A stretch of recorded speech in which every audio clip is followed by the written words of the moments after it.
नमस्कार, सत्य हिंदी के शाम 6 बजे के न्यूज बुलेटिन में आपका स्वागत है। मैं हूं आपके साथ निकिता। आप इस बुलेटिन को सत्य हिंदी के ऐप पर भी देख सकते हैं। बुलेटिन की शुरुआत करने से पहले एक नजर 5 बड़ी खबरों की हेडलाइंस पर। बीजेपी संगठन में बड़ा फेरबदल, स्मृति ईरानी, राम माधव की वापसी, अमित मालविया की छुट्टी। पीएम के दिमागी नक्सल बयान के बाद बनी दिमागी नक्सल जनता पार्टी, एक दिन में 2 लाख फॉलोअर्स। राजस्थान के जर्जर स्कूल ठीक करें या हम पर एडवांस में एफआईआर कर दें, सीजेपी की चुनौती। इस साल 2 बड़े एग्जाम में गड़बड़ी, केंद्र ने एनटीए को ऑडिट और सुधार का दिया आदेश। राहुल गांधी का हेमंत सोरेन को पत्र, बोले छात्रों की मांगे जायज हैं, उन्हें पूरा करें। बीजेपी अध्यक्ष नितिन नवीन ने केंद्रीय संगठन में बड़ा फेरबदल करते हुए नई राष्ट्रीय टीम का ऐलान किया है। पूर्व केंद्रीय मंत्री स्मृति ईरानी को राष्ट्रीय महासचिव बनाया गया है। 2024 में अमेठी से हार के बाद संगठन में उनकी यह बड़ी वापसी है। आरएसएस के वरिष्ठ नेता और बीजेपी के पूर्व महासचिव राम माधव को राष्ट्रीय उपाध्यक्ष बनाया गया है। वहीं लंबे समय से बीजेपी के आईटी और सोशल मीडिया विभाग का चेहरा रहे अमित मालविया को इस जिम्मेदारी से हटा दिया गया। उनकी जगह छत्तीसगढ़ के दीपक महास्के सोशल मीडिया संयोजक होंगे। केंद्रीय मंत्री पीयूष गोयल को राष्ट्रीय कोषाध्यक्ष बनाया गया है। बीएल संतोष राष्ट्रीय महासचिव संगठन बने रहेंगे। नई टीम में 13 राष्ट्रीय उपाध्यक्ष और 8 राष्ट्रीय महासचिव शामिल हैं। इसके मुताबिक राजस्थान की पूर्व मुख्यमंत्री वसुंधरा राजे सिंधिया, उत्तराखंड के पूर्व मुख्यमंत्री तीरथ सिंह रावत, दिल्ली से राम माधव, ओडिशा से बैजयंत जय पांडा और आंध्र प्रदेश से डी पुरंदेश्वरी को राष्ट्रीय उपाध्यक्ष की जिम्मेदारी दी गई है। इनके साथ ही यूपी से रेखा वर्मा, गुजरात से वर्षा पेन, नरेंद्र भाई तोशी, महाराष्ट्र से भारती प्रवीण पवार, पंजाब से मनप्रीत सिंह बादल भी राष्ट्रीय उपाध्यक्ष बनाए गए हैं। वहीं मध्य प्रदेश से लाल सिंह आर्या, कर्नाटक से एम नागराज, उत्तर प्रदेश से तारिक मंसूर और पश्चिम बंगाल से मधुचंद्र कर को भी यह जिम्मेदारी दी गई है।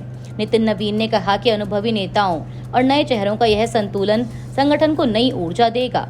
यह फेरबदल संभावित मंत्रिमंडल विस्तार और आगामी चुनावों से पहले अहम माना जा रहा है। प्रधानमंत्री मोदी के स्वतंत्रता दिवस भाषण में दिमागी नक्सल शब्द के इस्तेमाल के बाद सोशल मीडिया पर दिमागी नक्सल जनता पार्टी यानी डीएनजेपी नाम से नया व्यंग्यात्मक अभियान शुरू किया गया है।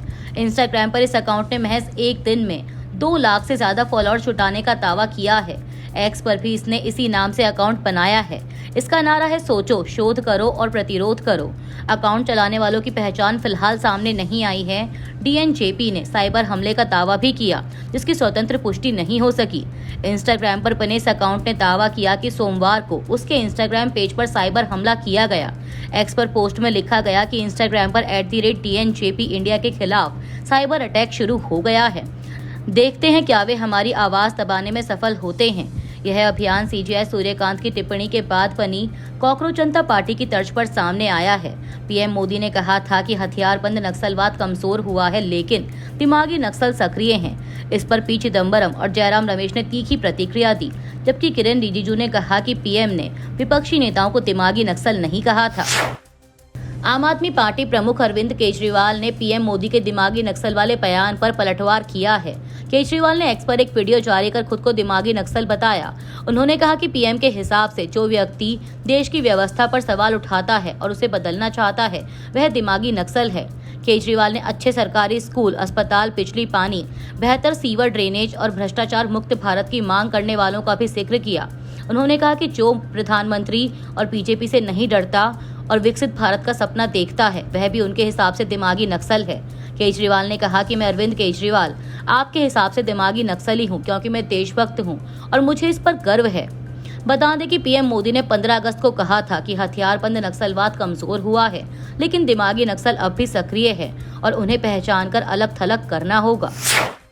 कॉकरोच जनता पार्टी यानी सीजेपी ने राजस्थान सरकार के सरकारी स्कूलों में बाहरी लोगों की एंट्री और फोटो वीडियोग्राफी पर नए दिशा निर्देशों का विरोध किया है।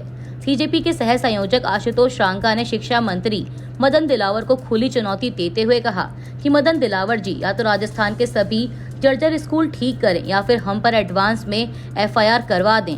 आप हमें एडवांस में गिरफ्तार भी कर सकते हैं, आपकी सरकार है, आपकी पुलिस है, लेकिन हम तब तक स्कूलों का निरीक्षण नहीं रोकेंगे जब तक राजस्थान के सभी स्कूल ठीक नहीं हो जाते।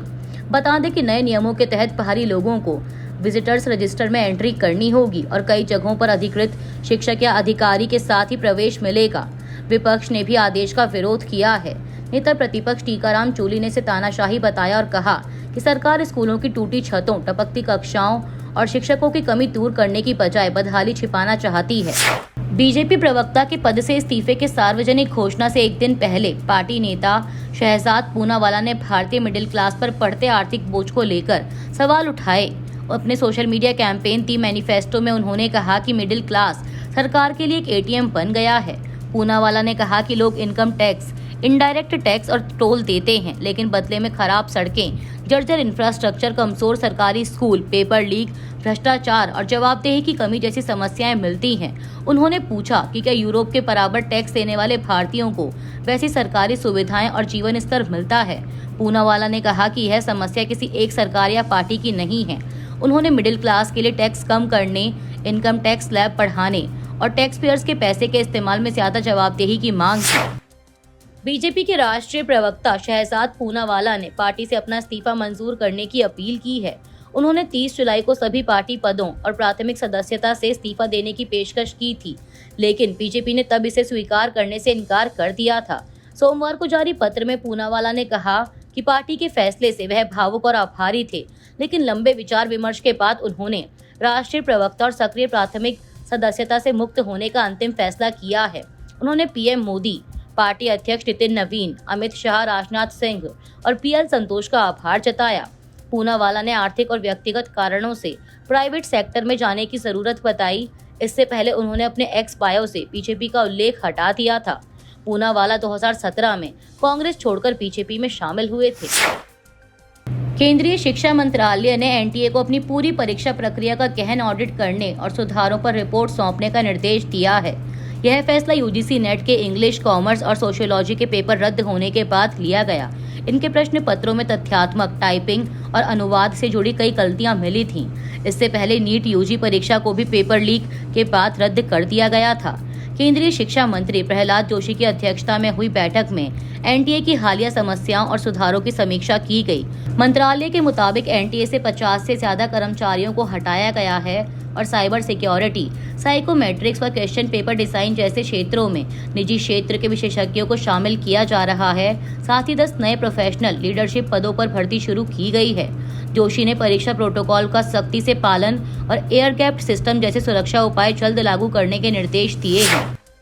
कांग्रेस नेता राहुल गांधी को आय से अधिक संपत्ति के मामले में सुप्रीम कोर्ट से बड़ी राहत मिली है। सोमवार को जस्टिस सूर्यकांत की अध्यक्षता वाली बेंच ने इलाहाबाद हाई कोर्ट को फिलहाल इस मामले में आगे की सुनवाई न करने का निर्देश दिया। कोर्ट ने सीबीआई और ईडी को भी हाई कोर्ट में कोई नई रिपोर्ट दाखिल करने से रोक दिया। सुप्रीम कोर्ट ने याचिकाकर्ता एस विघ्नेश शिशिर, सीबीआई और ईडी को नोटिस जारी किए हैं। राहुल की ओर से पेश कपिल सिब्बल ने हाई कोर्ट की कार्यवाही को विछंड बताया और याचिकाकर्ता के अधिकार पर सवाल उठाए। वहीं सुप्रीम कोर्ट ने पूछा कि अगर आरोप इतने गंभीर थे तो जांच एजेंसियों ने खुद कार्रवाई क्यों नहीं की। मामला राहुल गांधी के खिलाफ कथित आय से अधिक संपत्ति और अन्य आरोपों की जांच से जुड़ा है। फिलहाल सुप्रीम कोर्ट की अगली सुनवाई तक हाई कोर्ट की कार्यवाही पर रोक रहेगी। लोकसभा में नेता प्रतिपक्ष राहुल गांधी ने झारखंड के मुख्यमंत्री हेमंत सोरेन से भर्ती परीक्षाओं में कथित गड़बड़ियों को लेकर आंदोलन कर रहे छात्रों से व्यक्तिगत रूप से मिलने की अपील की है। सोरेन को लिखे पत्र में राहुल गांधी ने कहा कि छात्रों का विरोध प्रदर्शन शांतिपूर्ण रहा है और उनकी मांगे जायज हैं। उन्होंने सुझाव दिया कि मुख्यमंत्री प्रदर्शनकारी छात्रों के प्रतिनिधियों से सीधे मुलाकात करें और उनकी बाकी चिंताओं का समाधान करें। राहुल ने कहा कि ऐसी बैठक से सरकार की प्रतिबद्धता और मजबूत होगी तथा छात्रों का भरोसा बढ़ेगा। उन्होंने यह भी कहा कि कांग्रेस पार्टी शांतिपूर्ण विरोध के संवैधानिक अधिकार का समर्थन करती है। राहुल गांधी के मुताबिक पेपर लीक और शिक्षा व्यवस्था में कथित गड़बड़ियों के खिलाफ हुए छात्र आंदोलनों में भी कांग्रेस ने छात्रों का समर्थन किया है। बीजेपी के राज्यसभा सांसद सुधांशु त्रिवेदी ने कांग्रेस नेता और पूर्व वित्त मंत्री पी चिदम्बरम के दिमागी नक्सली वाले बयान पर तीखा हमला बोला है। चिदम्बरम ने कथित तौर पर कहा था कि उन्हें दिमागी नक्सली होने पर गर्व है। इस पर त्रिवेदी ने कहा कि सिर्फ 24 घंटे के भीतर यह साफ हो गया कि नक्सली दिमाग किसके पास है। उन्होंने कांग्रेस और चिदम्बरम को पूर्व प्रधानमंत्री मनमोहन सिंह का 2006 का बयान याद दिलाया, जिसमें नक्सलवाद को भारत की आंतरिक सुरक्षा के लिए सबसे बड़ा खतरा बताया गया था। त्रिवेदी ने दावा किया कि मोदी सरकार ने 31 मार्च 2026 तक इस चुनौती के खिलाफ कार्रवाई कर अपने लक्ष्य को पूरा किया। उन्होंने कांग्रेस से सवाल किया कि मनमोहन सिंह सही थे या खुद को दिमागी नक्सली कहने वाले पी चिदम्बरम। गौरतलब है कि दिमागी नक्सल शब्द का इस्तेमाल प्रधानमंत्री मोदी ने 15 अगस्त को लाल किले से दिए गए भाषण में किया था। तमिलनाडु के मुख्यमंत्री सी जोसेफ विजय ने कर्नाटक के कावेरी वन्य जीव अभयारण्य में कथित तौर पर शिकारी समझकर 3 तमिलों की गोली मारकर हत्या किए जाने की कड़ी निंदा की है। टीवीके के मुताबिक 15 अगस्त की सुबह कर्नाटक के चामराजनगर जिले के हनूर तालुक के रहने वाले एंथनी सामी, जॉन रोज पीटर और कुमार को वन विभाग के अधिकारियों ने गोली मार दी।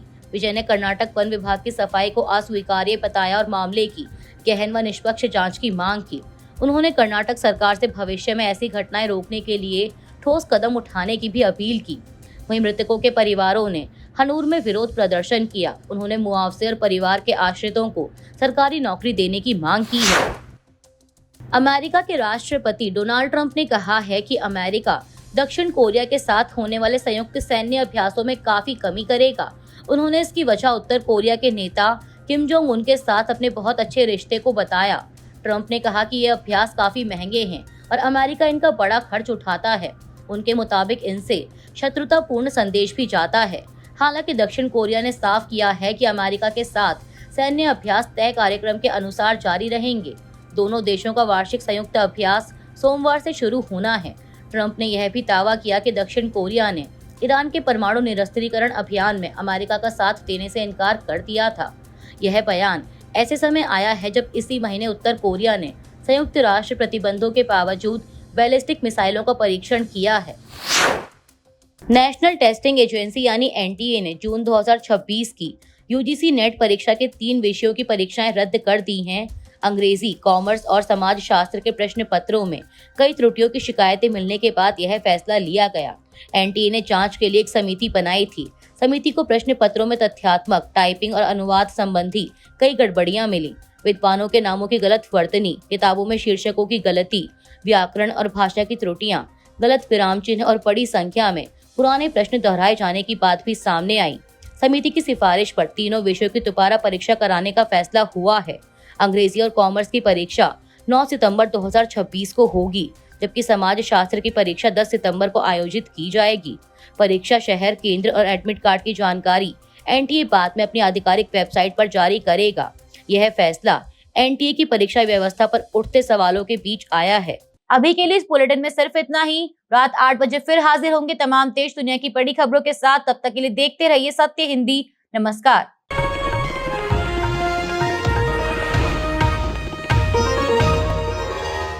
Copyright disclaimer under Section 107 of the Copyright Act 1976. Allowance is made for fair use for purposes such as criticism, comment, news reporting, scholarship, and research.